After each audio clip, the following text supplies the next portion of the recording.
Mijn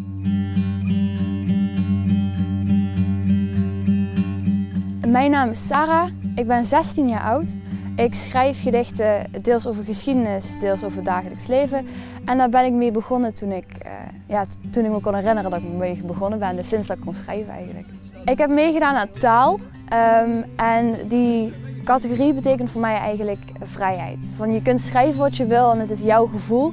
En voor mij is het ook een heel persoonlijke categorie. Want je laat echt het meest persoonlijke van jezelf zien, heel rauw eigenlijk. Het eerste gedicht wat ik ga voorlezen vandaag is One Last Time. Dear God, please tell me why you didn't stop this war. After all these years of our existence, have we finally gone too far? Have we broken down your rules and turned your book to dust? Have we been rotten to our core and beaten down by lust? Have we let jealousy consume us, just as you said?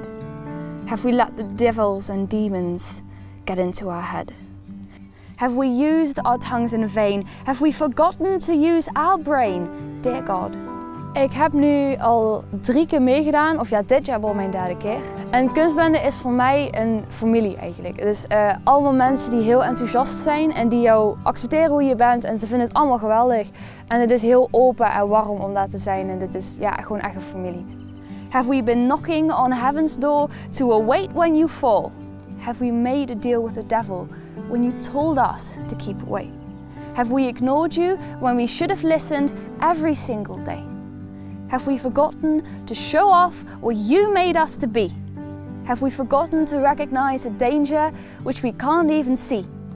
Have we been screaming too much? Have we lost that sacred touch, dear God? Ik zou aan mensen die kunstbende nog niet kennen graag willen meegeven dat ze gewoon moeten meedoen. Het is niet zo'n hoge drempel als je denkt, ja het is een wedstrijd, maar eigenlijk ziet niemand het zo. Het is gewoon heel gezellig, de sfeer is geweldig en je ontmoet mensen die jouw type mensen zijn. Dus ik zou gewoon zeggen meedoen, inschrijven, niet bang zijn en gewoon een gezellige dag hebben. Het is gewoon geweldig. Dear God, if you're truly up above, why can't you show us your love? Just this once, and then never again. Because I don't want to lose any other men. And though I've lost my trust in you, dear God, I'll say it one last time. Amen.